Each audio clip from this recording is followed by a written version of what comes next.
Guys हम आज discuss करने वाले हैं एक बड़ा ही इंपॉर्टेंट टॉपिक जिसका नाम है नेगोशिएशन। मैं बहुत सारे बच्चों को पढ़ाता हूँ, बहुत बच्चों से बातचीत करता हूँ और एक टॉपिक मेरे ख्याल से अगर 10 लोगों से बात करता हूँ तो एक टॉपिक जो कम से कम 4-5 बार मुझसे पूछा जाता है वो टॉपिक है नेगोशिएशन। तो अगर आप भी थोड़ा बहुत बेसिक्स, मतलब मैं ये नहीं कह रहा हूँ कि इस वीडियो के बाद हम चैम्पियन बन जाएंगे नेगोशिएशन के, पर अगर आप थोड़ा बहुत भी जानना चाहते हैं नेगोशिएशन के बारे में तो बने रहिए।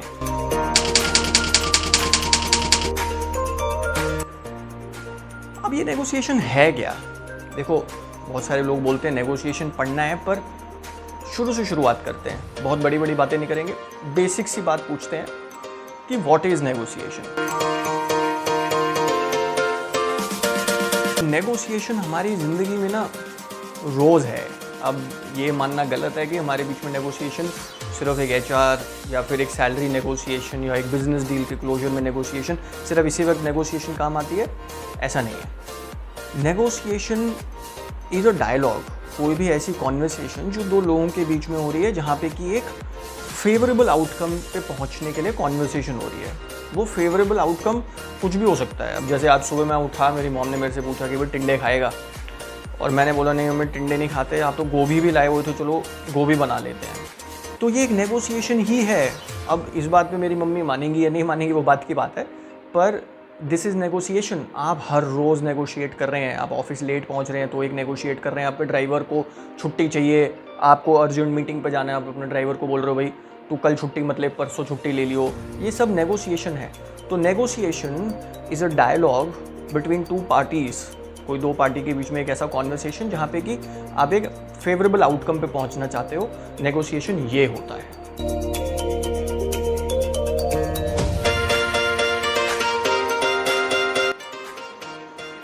तो देखो, अगर आप गूगल करेंगे या बहुत सारी जगहों पे पढ़ेंगे तो आपको काफ़ी सारे प्रिंसिपल्स मिलेंगे जो कि नेगोशिएशन के प्रिंसिपल्स कहे जाते हैं। कोई बोलता है 5 प्रिंसिपल्स हैं, कोई बोलता है 7 प्रिंसिपल्स हैं, कोई बोलता है 14 प्रिंसिपल्स हैं।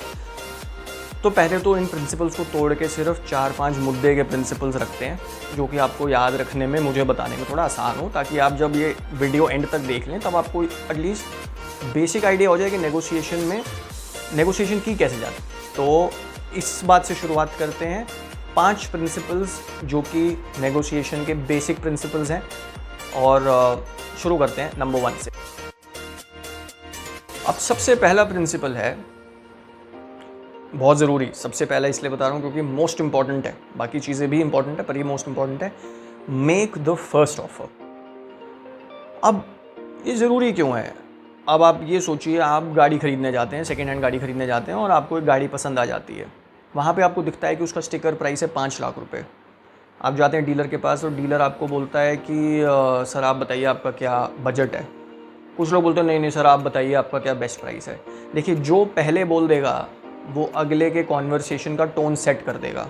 टोन सेट करने का मतलब, अगर मान लीजिए आपने 3 लाख बोला जो कि 5 लाख से बहुत कम है, तो आपने एक एक्सपेक्टेशन सेट कर दिया कि मेरा बजट कम है। पर जैसे ही आपने 4.5 लाख बोला या 4 लाख बोला, वहाँ से आपने सेट कर दिया कि मेरा बजट हाई है। अब यही समझिए कि आपका 3 लाख का बजट था और आपने उनको बोला भाई साहब प्लीज़ आप बताइए ना आप कितने में गाड़ी देंगे, और उसने बोला 4.5 लाख रुपए पर आपका बजट 3 लाख था।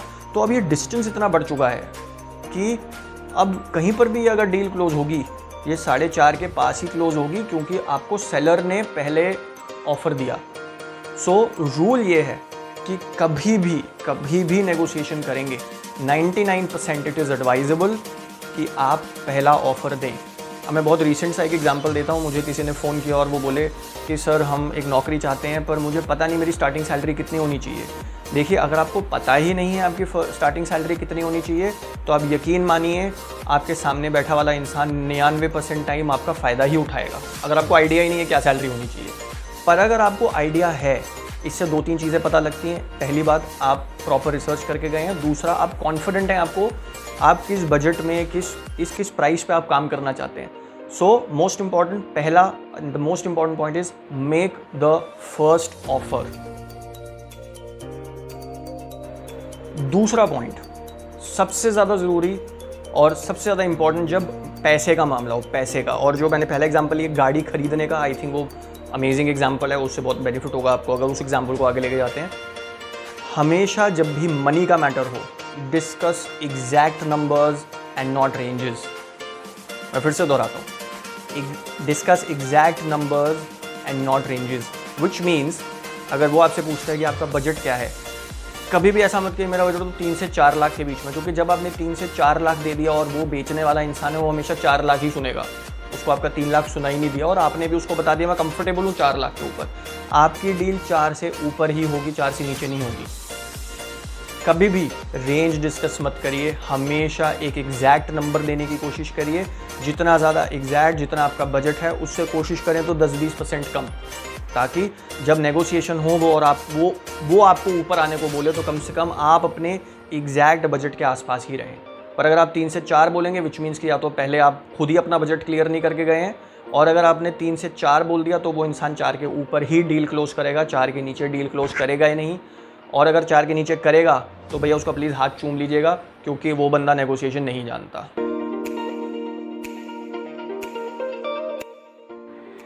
अब थर्ड पॉइंट, बहुत लोगों को ये सुनकर ना थोड़ी हंसी सी आएगी, और जब मैंने भी ये पहली बार सुना था, पढ़ा था, तो मैं भी थोड़ा सा मतलब मेरी भी हंसी सी छूट गई थी। और पर जिन्होंने मुझे समझाया, जिन्होंने मुझे बताया कि ये थर्ड पॉइंट जो मैं अभी आपको बताने वाला हूँ कितना ज़्यादा इम्पॉर्टेंट है, और मैंने जब उसको यूज़ किया तो मुझे पता लगा कि वाकई बहुत important. The third point is silence. अब आप हो सकता है कि अभी वीडियो बंद कर दें, प्लीज़ मत करिए, मत मेरे को एक्सप्लेन करने का मौका दीजिए। Silence is very important. Why it is important I will tell you. आप उतना ही बोलिए जितना ज़रूरी है, don't blabber, only speak as much as it is required, and silence is the biggest virtue that you can have when negotiating. मैं आपको example देता हूँ, मैंने बहुत बार देखा है, 2 डील्स हो रही हैं, और आप अपने फादर का एग्जांपल ले लीजिए। आप अपने फादर के पास जाते हैं और आप बोलते हैं कि पापा मुझे 5,000 रुपये चाहिए, और आपके फादर आपको कुछ नहीं बोलते, आपको देखते हैं और आपकी सिर्फ आँखों में आंखें डाल के सिर्फ देखते हैं।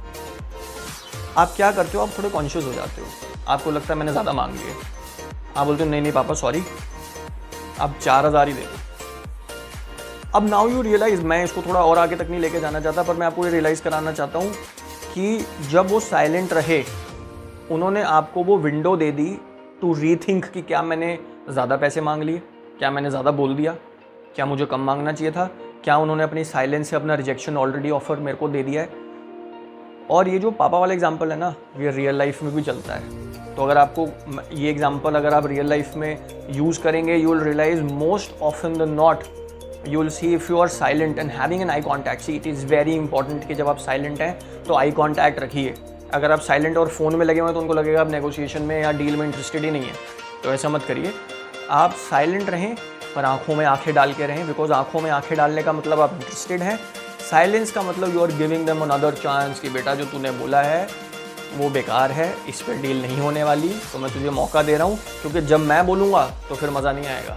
तो बेटा मैं साइलेंट हूँ, अपना टाइम ले, 1 मिनट और ले ले, बट वो फिगर बोलियो जो सही है।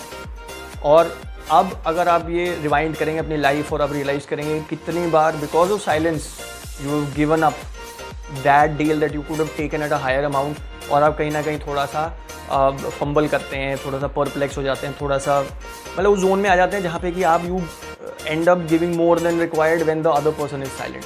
सो silence gives you that power, and silence is the biggest virtue that you can have while negotiating.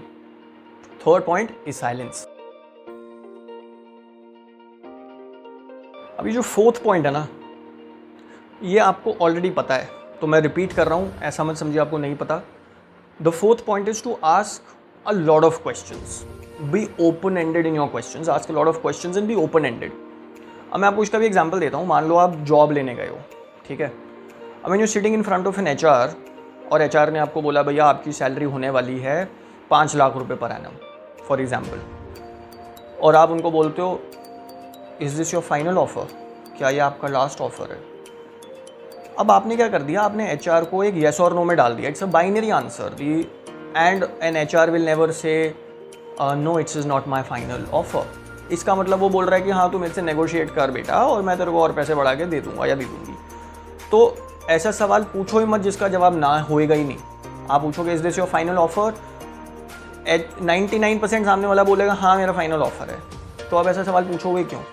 Rather ask कि if I tell you that this is much lesser than what I expected, मुझे ऐसा लग रहा है कि शायद और थोड़ा बढ़ जाए तो मेरे लिए और बेटर है, then you are getting into a dialogue.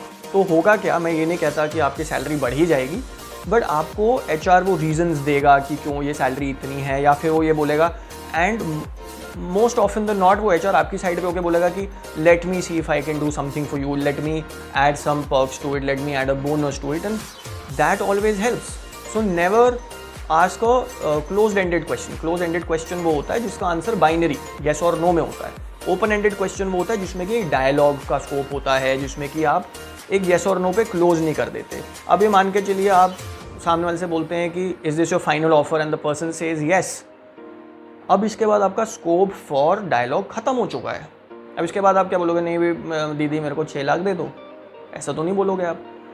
तो उतना ही पूछो जिससे आपको ज़्यादा डायलॉग इंड्यूस हो और बातचीत हो, रादर देन कि येस और नो में जवाब हो। So the fourth point is कि ask open ended questions rather than binary questions and listen carefully. तो मैं ऐड ऑन कर रहा हूँ, मैंने जब ये बात शुरू करी थी तो मैंने लिसन केयरफुली नहीं डाला था, बट मैं लिसन केयरफुली इसलिए डाल रहा हूँ क्योंकि जब आप डायलॉग इंड्यूस करो it is very important to pick up the cues. ऐसा होगा कि वो आपको बोलेगी कि मैं बोनस दूंगी, या वो बोलेंगे मैं आपको पर्क्स दे देता हूँ। Listen carefully, because tomorrow when they roll it out to you on email, you have that conversation in your head which they actually discussed with you. So it is much advisable कि जो वो बोल रहे हैं उनको अच्छे से सुनो और बाद में उसको एग्जीक्यूशन तक लेके जाओ। फिफ्थ पॉइंट, और ये मैंने शुरू में भी बताया था और this is going to be a recollection, एक रिवाइंड जो मैंने आपको पहले बताया कि नेगोशिएशन 2 पार्टीज़ के बीच में होती है, ठीक है। It happens between 2 parties and there is no negotiation that happens where in one party wins and the other loses. It should be and it must be a win win situation between both the parties. अब बड़ा funny सा example लूँगा। आप सोचिए आपके road पे कांदे वाला आया, अनियन वाला, और उसने बोला, आपने पूछा भाई ये प्याज कैसे दिए, और उन्होंने बोला भाई ये 50 रुपये किलो दिए हैं मैंने, और आप बोल रहे हो कि मेरे को नहीं, तू 10 रुपये kilo they they. It's not a win win situation. उस बंदे ने जिसने खरीदा ही 35 रुपये किलो का है, वो आपको 10 रुपये का देगा ही कैसे?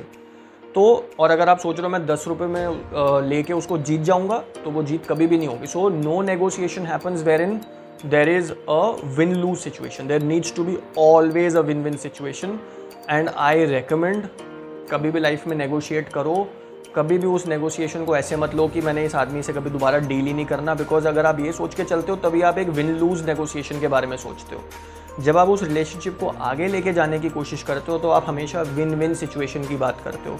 आप कभी भी अपने मम्मी पापा से, अपने भाई बहनों से कोई ऐसा नेगोशिएशन करते ही नहीं हो जो विन लूज होता है, क्योंकि आपको पता है कि आपने कल उनसे फिर दोबारा किसी और चीज़ की नेगोशिएशन करनी है, उन्होंने आपसे करनी है, तो ये सिलसिला सा चलता सा रहता है। So it is always advisable that negotiation should always be win win. और इसके ऊपर और भी बहुत लंबा कॉन्वर्सेशन हो सकता है, इसके ऊपर पूरी बड़ी बड़ी किताबें लिखी हैं। अगर आपको इसके बारे में थोड़ा और जानना हो प्लीज़ कमेंट्स में लिखिए, और मैं आपको एक और वीडियो बना के दूंगा जो इसी के ऊपर थोड़ा सा इलॉन्गेटेड वर्जन होगा। सो प्लीज़ मेरे को बताइएगा, and I will be very very happy to create another video for you. So fifth point is create a win-win situation. No negotiation happens where there is a win-lose situation. So guys, ये थे वो 5 point जो मेरे हिसाब से बहुत ही easy है to remember. You can always have it at the back of your hand. इसको आप बहुत इजीली याद कर सकते हो। आपके लिए मैं एक छोटा सा स्निपेट एक स्लाइड में बना के छोड़ देता हूँ, जिसको आप स्क्रीनशॉट ले सकते हैं, जिसको आप बाद में सेव भी कर सकते हैं किसी नेगोशिएशन में जाने के लिए, कोई नोट्स याद करने के लिए। तो definitely keep it in track. And also अगर ये वीडियो पसंद आई हो तो प्लीज़ लाइक कीजिएगा।